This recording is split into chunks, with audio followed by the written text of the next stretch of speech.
আগের ভিডিওতে আমরা কথা বলেছি কিভাবে আমরা একটা লোকাল সার্ভার এনভায়রনমেন্ট ক্রিয়েট করতে পারি আমাদের পিসিতে। সেটা নিয়ে আমরা আগের ভিডিওতে কথা বলেছি। তো যখন আমরা জ্যাম সফটওয়্যারটা ইনস্টল করে ফেলেছিলাম, তখন জ্যাম সফটওয়্যারটা ওপেন করার সাথে সাথে আমরা এরকম একটা কন্ট্রোল প্যানেল দেখতে পাবো। তো আমরা যদি শুধুমাত্র পিএইচপি কোডকে এক্সিকিউট করতে চাই, যে আমাদের কোনো ডেটাবেজের দরকার হবে না, তো পিএইচপি কোডকে এক্সিকিউট করার জন্য আমাদের অ্যাপাচি যে সার্ভার সেটাকে রান করতে হবে। এবং আমরা যদি চাই যে আমরা কোনো ডেটাবেজ নিয়ে কাজ করব, সেক্ষেত্রে আমাদের এই যে MySQL এই মডিউলটিও রান করে নিতে হবে। এখন যখন এটা রান হয়ে যাবে তখন দেখবেন এখানে পোর্ট বা যে পিআইডি নাম্বারটা চলে আসছে, এটা গ্রিন হয়ে আছে। এটা থেকে আমরা বুঝতে পারবো যে এটা ঠিক কাজ করতেছে। এখন আমরা আসলে কোথায় কোডিংটা করব, কোথায় লিখব, এই জিনিসটা আমরা কিভাবে বুঝবো? তো জ্যাম ফোল্ডার প্যাকেজ সফটওয়্যারটি আসলে ইনস্টল করার পরে সেটা ডিফল্ট আমাদের সি ড্রাইভে জ্যাম নামে একটা ফোল্ডার তৈরি করে। তো আমরা এই জ্যাম্পের ভিতরে যাব, এখানে দেখতে পাবো অনেক কিছু। তো এগুলো আমাদের কোনো কিছু দেখার দরকার নেই, যেভাবে আছে সেভাবে থাকবে। আমরা শুধুমাত্র কাজ করব htdocs এই ফোল্ডারটার ভিতরে আমরা কাজ করব। তো আমরা যদি htdocs এর ভিতরে যাই, এখানে আপনাদের গেলে তেমন কোনো কিছুই থাকবে না, ফাঁকা থাকবে। এগুলো আমি আগে যে কাজ করছি সেখানে দেখাচ্ছে। তো আমরা এখান থেকে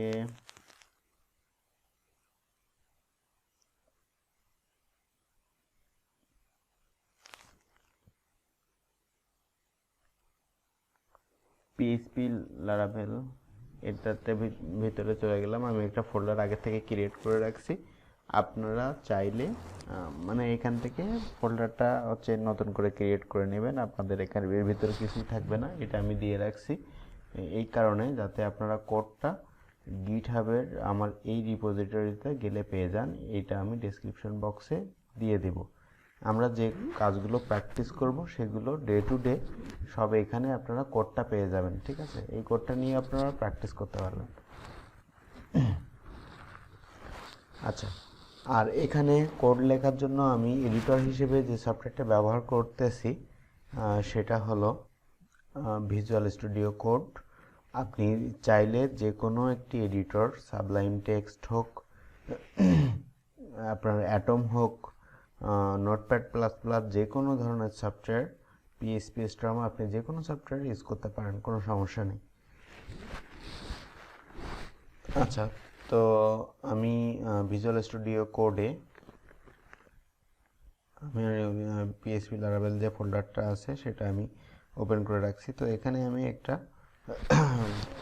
ফাইল তৈরি করি। আমরা আজকে কথা বলবো সিনট্যাক্স নিয়ে। আমাদের যে ফাইলগুলো তৈরি হবে তার এক্সটেনশন হবে .php। ওকে, আমাদের যে ফাইলটা তৈরি হবে সেটা .php নামে তৈরি হবে। ওকে, তাহলে আমরা প্রথমে যেটা করলাম সেটা হলো আমরা একটা ফাইল ক্রিয়েট করলাম, যেটা এক্সটেনশন দিলাম .php। ঠিক আছে, এখন আমরা দেখতে হবে আমি যে ফাইলটা তৈরি করলাম সেটাতে যদি আমি পিএইচপি কোড লিখতে চাই তাহলে আমার কি সিনট্যাক্স রয়েছে এবং সেটা কিভাবে ব্যবহার করতে হবে। তো পিএইচপির যে সিনট্যাক্সটা ব্যবহার করতে হবে সেটা হলো আমাদের প্রথমে একটা অ্যাঙ্গেল এক্সক্লেমেশন সাইন, এখানে আমাদের লিখতে হবে পিএইচপি। আর আমরা যদি এটা পিএইচপি ব্লক শুরু করলাম, যদি আমি পিএইচপি ব্লক শেষ করতে চাই তাহলে আমাকে দিতে হবে একটা হচ্ছে কোশ্চেন মার্ক, তারপরে অ্যাঙ্গেলটা শেষ করে দেব। তাহলে যেটা হবে এইটুকু জায়গা হলো পিএইচপি এর ভিতরে, তার মানে আমি এর ভিতরে যে কোডটা লিখব সেটা হলো পিএইচপি, এই ল্যাঙ্গুয়েজটা এটাকে প্রসেসিং করবে। ঠিক আছে, এর বাইরে আমি যা কিছু লিখব সেটা পিএইচপি এটা প্রসেস করবে না। তো আমি প্রথমেই দেখি যে আসলে এটা কাজ করতেছে কিনা। তো যদি আমি দেখতে চাই তাহলে কি করতে পারি, সিম্পলি আমি একটা কোনো কিছুকে প্রিন্ট করতে পারি, প্রিন্ট করে দেখি যে আসলে আমি সেটাকে দেখতে পাচ্ছি কিনা। তো আমি প্রিন্ট করতে গেলে পিএইচপিতে যে আর কি কোডটা লিখতে হয় সেটা হলো ইকো। এরপরে পরে যেহেতু আমি একটা স্ট্রিংকে প্রিন্ট করতেছি, তো কোনো লেখাকে প্রিন্ট করতে গেলে আসলে সেটা কোটেশনের ভিতর রাখতে হবে, সিঙ্গেল অথবা ডাবল কোটেশন। আমি ডাবল কোটেশন দিয়ে লিখলাম, সেভ করে দিলাম। এখন কথা হলো আমি এই ফাইলটা কিভাবে রান করাবো। এখন আমি ব্রাউজারে চলে যাব, যাওয়ার পরে নতুন একটা ট্যাব নিলাম। তো আমাকে লিখতে হবে লোকাল হোস্ট। তো লোকাল হোস্ট লিখলে আমরা দেখতে পাবো যে এরকম অনেক কিছু চলে আসতেছে। তো আমাদের যেটা করতে হবে, লোকাল হোস্টের ভিতরে আমার যে ফোল্ডারটা ছিল, এখানে যে ফোল্ডারটা, এই ফোল্ডারের নাম কি, php_laravel। তাহলে আমাকে এখানে লিখতে হবে localhost/php_laravel। ওকে, এইখানে লেখার পরে দেখতেছি যে আমাদের কোনো কিছুই দেখাচ্ছে না, শুধু ওই ফাইলটা দেখাচ্ছে। কেন এটা হচ্ছে? কারণ কোনো একটা ফোল্ডার যখন সার্ভারে থাকে, সেই ফোল্ডারটা অ্যাক্সেস করলে সেই ফোল্ডারের ভিতরে যদি index.php অথবা index.html এই নামে কোনো ফাইল থাকে, সেই ফাইলটাকে আগে সার্ভ করে। কিন্তু যেহেতু আমাদের এখানে index.php অথবা index.html বলে কিছু নেই, সেজন্য আমাদের এটা এখানে দেখাচ্ছে না। তাহলে আমরা কি করি, এটাতে ক্লিক করতে পারি। এখানে ক্লিক করলে কি হবে, ওই on.syntax.html এই যে নামটা দিয়েছিলাম সেইটা এখানে যদি আমি বসাই দিই, তাহলে এই পেজটা রান করতেছে। এখন আমরা এই যে হ্যালো ওয়ার্ল্ড কথাটা কিন্তু দেখতে পাচ্ছি। তার মানে আমাদের যে পিএইচপি সিনট্যাক্সটা পুরোপুরি কাজ করতেছে।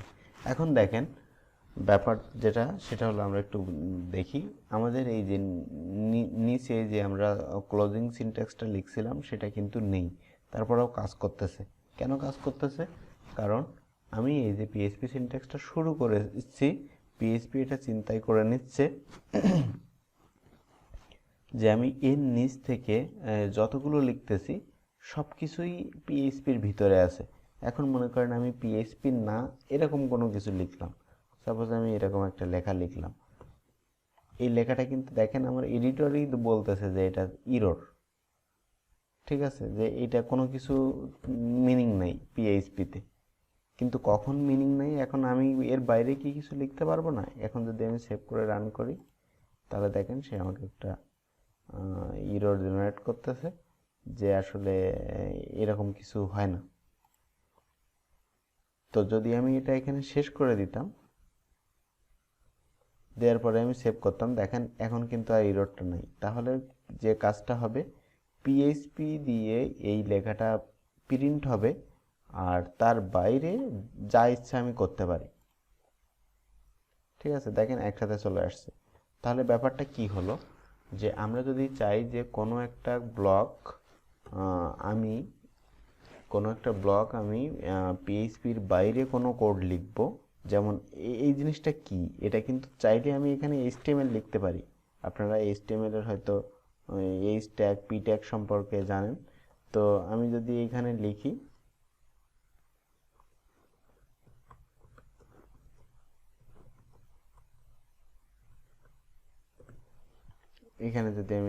তাহলে আমরা দেখতে পাচ্ছি যে এটা কিন্তু প্যারাগ্রাফের কাজ করেছে, কারণ এখানে আসেনি। প্যারাগ্রাফ আমরা জানি সবসময় নিউ লাইন থেকে শুরু হয়, সুতরাং এটা কিন্তু প্যারাগ্রাফের কাজ করেছে। তার মানে ব্যাপারটা কি হচ্ছে, আমার যতটুকু প্রয়োজন ততটুকু আমি পিএইচপি দিয়ে রান করালাম, আর পিএইচপির বাইরে আমি কিন্তু অলওয়েজ এইচটিএমএল ব্যবহার করতে পারি।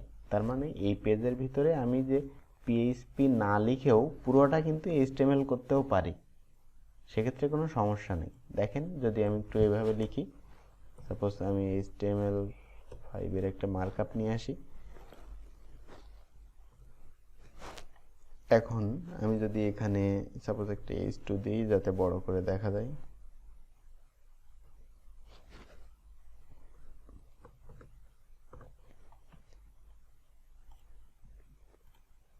তাহলে কি হলো, আমার কিন্তু HTML-টা রান করতেছে।